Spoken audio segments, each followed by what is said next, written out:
O Brasil é um dos países com o maior número de pessoas sem diploma do ensino médio. De acordo com o relatório da Organização para a Cooperação e Desenvolvimento Econômico, que foi divulgado esse mês, mais de metade dos adultos com idade entre 25 e 64 anos não atingiram esse nível de formação. Ainda de acordo com o estudo, os que deixam a escola antes de completar o ensino médio enfrentam não só dificuldades no mercado de trabalho com menores salários, mas também têm competências cognitivas, como memória, habilidades motoras, atenção, entre outras, bem inferiores aos das pessoas que possuem essa formação. O índice de pessoas que não cursaram o ensino médio no Brasil representa mais do que o dobro da média da OCDE. Na Costa Rica e no México, o percentual é ainda maior que o do Brasil, 60% na Costa Rica e 62% no México, os mais elevados do estudo. Outro dado preocupante: a Organização Mundial ressalta o número relativamente baixo de alunos com mais de 14 anos de idade inscritos em instituições de ensino no Brasil.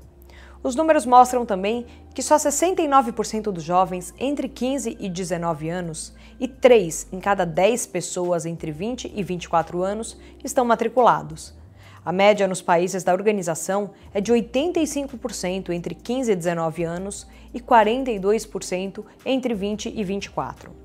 Diante de constatações tão alarmantes, qual a lição de casa que os brasileiros devem fazer para melhorar esses índices? Com o uso cada vez mais intenso de novas tecnologias de comunicação e informação na sociedade, será que esse é o caminho para melhorar esse quadro complicado da educação no Brasil? A tecnologia já mudou a forma como a gente faz muitas coisas na vida. Como a gente produz, como a gente consome, interage, até mesmo como a gente exerce nossa cidadania. Agora é a vez da tecnologia mudar a forma como a gente aprende e ensina. Se antes a gente educava os alunos para usar a tecnologia, hoje a gente usa a tecnologia para educar os alunos. E assim a gente consegue avançar na superação de 3 grandes desafios da educação brasileira. O primeiro deles é a equidade. Com tecnologia, a gente consegue ampliar o acesso dos alunos, não importa se eles estão em regiões vulneráveis ou até geograficamente dispersas, que eles possam ter acesso a recursos de qualidade, a videoaulas, a games, a plataformas. Também com a tecnologia, a gente consegue personalizar melhor a educação, fazendo com que cada um possa encontrar a sua melhor maneira de aprender. Algumas plataformas já conseguem avaliar em tempo real o que cada aluno aprendeu, o que não aprendeu, quais as suas necessidades e com que recursos eles aprendem melhor. Assim é possível garantir que cada aluno siga no seu ritmo, a partir dos seus interesses, conforme o seu perfil de aprendizagem. Outro desafio que as tecnologias ajudam a gente a superar é o da qualidade, oferecendo recursos digitais cada vez mais diversificados, interativos, dinâmicos, que realmente ajudam o aluno a entender e aplicar o conhecimento. Apoiam o professor, oferecendo a ele a oportunidade de criar novas estratégias pedagógicas e fazem com que a educação esteja disponível a toda hora, em todo lugar, com cada vez mais autonomia para o aluno. O terceiro desafio é o da contemporaneidade. As tecnologias aproximam a educação do universo dos alunos do século XXI. Também ajuda a prepará-los para a vida presente e futura, cada vez mais mediadas pelos recursos tecnológicos. Preciso ter cuidado, porque a tecnologia não vai resolver todos os problemas. É preciso mesclar atividades online com atividades offline no que se convencionou chamar de ensino híbrido. Então, o professor vai criando estratégias pedagógicas em que alguns alunos estão usando games, usando plataformas, outros estão experimentando em projetos, fazendo trabalho de grupos, ainda outros em mentoria. Essa mistura é que vai garantir a qualidade e a efetividade da educação. Então a tecnologia sozinha não faz muita diferença. Então todos os modelos que apostaram em a tecnologia pela tecnologia não conseguem avançar. Então hoje em dia está se estudando muito mais quais os fatores humanos, quais as dinâmicas de ensino, que tem pouco a ver no fim com a tecnologia em si, né? Então não há uma correlação necessariamente entre muita tecnologia e bons resultados. Eu acho que o diferencial está muito mais na forma como se implementa do que na presença massiva de tecnologia ou não. A política de conectividade do Brasil, no seu princípio, focou muito a sua iniciativa no provimento de laboratórios de informática, que fazia sentido naquele momento. Era impossível conectar todas as salas de aula com redes e cabeamento, então a opção da política pública, especialmente no setor público, foi que cada escola tivesse pelo menos uma sala, um laboratório dedicado a esse tema. A gente tem alguns desafios em relação a promover esse uso potente, qualificado de tecnologia na educação. O primeiro deles é que a gente precisa, antes de comprar equipamentos ou começar a usar, precisa ter intenção, propósito. Então, o que eu quero com a tecnologia? É resolver esse problema de, por exemplo, nivelamento? É resolver engajamento? É para que eu possa dar mais autoria para os meus alunos? Então, é preciso primeiro pensar no objetivo, para depois pensar em como fazer um bom uso, um uso assertivo dessa tecnologia. Muitas vezes a gente vê que é o contrário. Você compra os equipamentos, bota lá na sala e ninguém sabe para quê, por quê, né?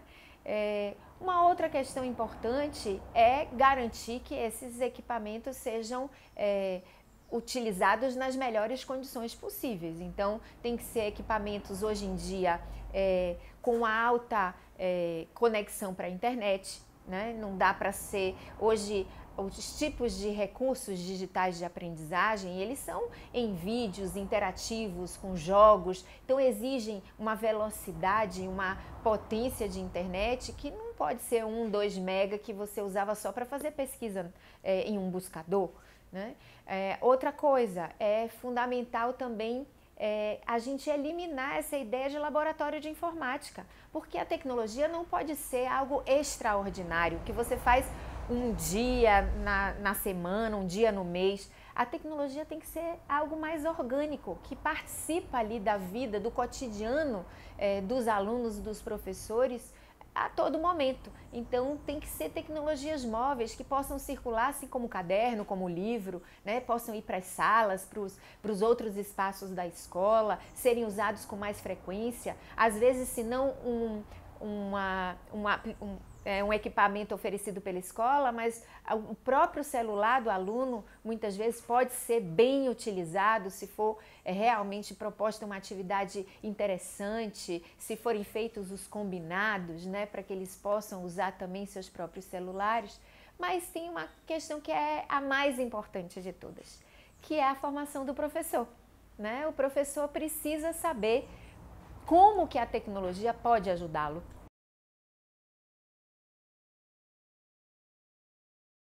O uso de celular de maneira indiscriminada na escola pode ser um fator de dispersão, pode ser um fator de uso inadequado, né, de exposição dos alunos. A questão é que, como a gente não sabe ainda fazer um bom uso, nós ficamos receosos e aí nos eximimos de usar. E aí proibimos que eles usem. O desafio não é a proibição, o desafio é a gente dar sentido a essa utilização. Então, se os professores propõem atividades interessantes, em que os meninos vão usar o celular para pesquisar, para produzir, para filmar, para fazer exercícios em jogos educativos, né, para fazerem trabalhos de grupos e se comunicarem uns com os outros e até para uma comunicação mais direta dos professores com os alunos, aí sim a gente vai ter um impacto positivo no uso desses equipamentos. Então, a questão toda não é o equipamento em si, é o uso que a gente faz dele.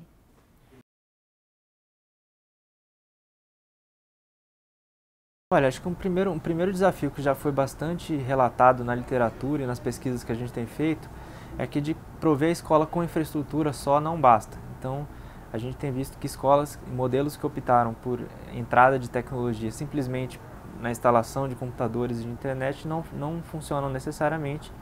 O que tem sido verificado é a necessidade de formação de professores, em primeiro lugar, para que eles possam articular esse tipo de conteúdo no dia a dia de ensino-aprendizagem.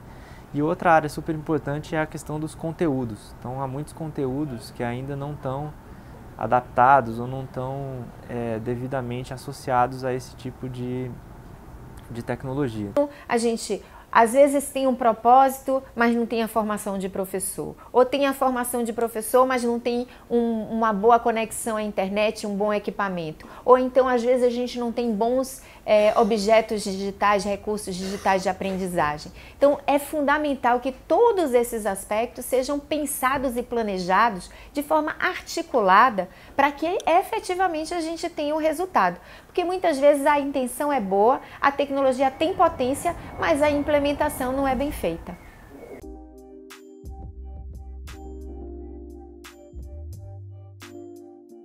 Não há mudança efetivamente nas práticas pedagógicas, não há mudança no ambiente da escola. Então, essa é a falácia que a gente não pode correr o risco de cair nela, né? A gente precisa realmente usar a tecnologia para algo mais transformador. Então, quando a gente se vê hoje diante dessa crise do modelo de escola, que não atende mais nem aos interesses dos alunos, nem consegue prepará-los para os desafios do século XXI, é preciso transformar. E a tecnologia pode ser um dos recursos a serem utilizados nesse processo de transformação efetiva. Por isso, não pode ser decoração, tem que ser algo que realmente vai mexer nas estruturas do modelo escolar. Então, a gente tem visto que cada vez mais é interessante a gente perceber que os alunos se engajam muito quando há uso de tecnologia, que a gente consegue com tecnologia, por exemplo, fazer até processos mais potentes de diferenciação, de personalização do ensino. Então, por exemplo, alunos que já aprenderam um determinado conteúdo, eles poderem ir através de tecnologia, seguindo num ritmo mais avançado, mais acelerado. Aqueles que têm mais dificuldade, muitas vezes podem utilizar outras estratégias como jogos, como atividades de reforço, exercícios, para conseguir, no seu ritmo às vezes mais lento, também seguir com o resto da turma. Enfim, tecnologia serve também para automatizar alguns processos que hoje consomem muito o tempo do professor, então correção de prova, acompanhamento, muitas vezes também você poder usar a tecnologia para fazer uma gestão melhor de sala de aula e poder ir acompanhando melhor o que o aluno aprendeu, o que ele não aprendeu, para que você possa oferecer a cada um aquilo que precisa para continuar avançando. Enfim, são múltiplos os usos de tecnologia hoje na educação. Hoje, a maioria dos alunos já aprende usando tecnologia, queira a gente ou não. Se eles estão aprendendo coisas positivas ou negativas, essa é outra questão. Mas hoje, quando eles querem saber alguma coisa, querem aprender alguma coisa, a primeira coisa que eles fazem é ir no YouTube, né? É através desses tutoriais, desses vídeos que eles vão aprendendo. Então, já está acontecendo. A gente pode virar as costas para isso que já é uma realidade e perder uma oportunidade de efetivamente melhorar o que propomos na escola com a ajuda desses recursos, ou a gente pode continuar numa posição de resistência e perder o bonde da história.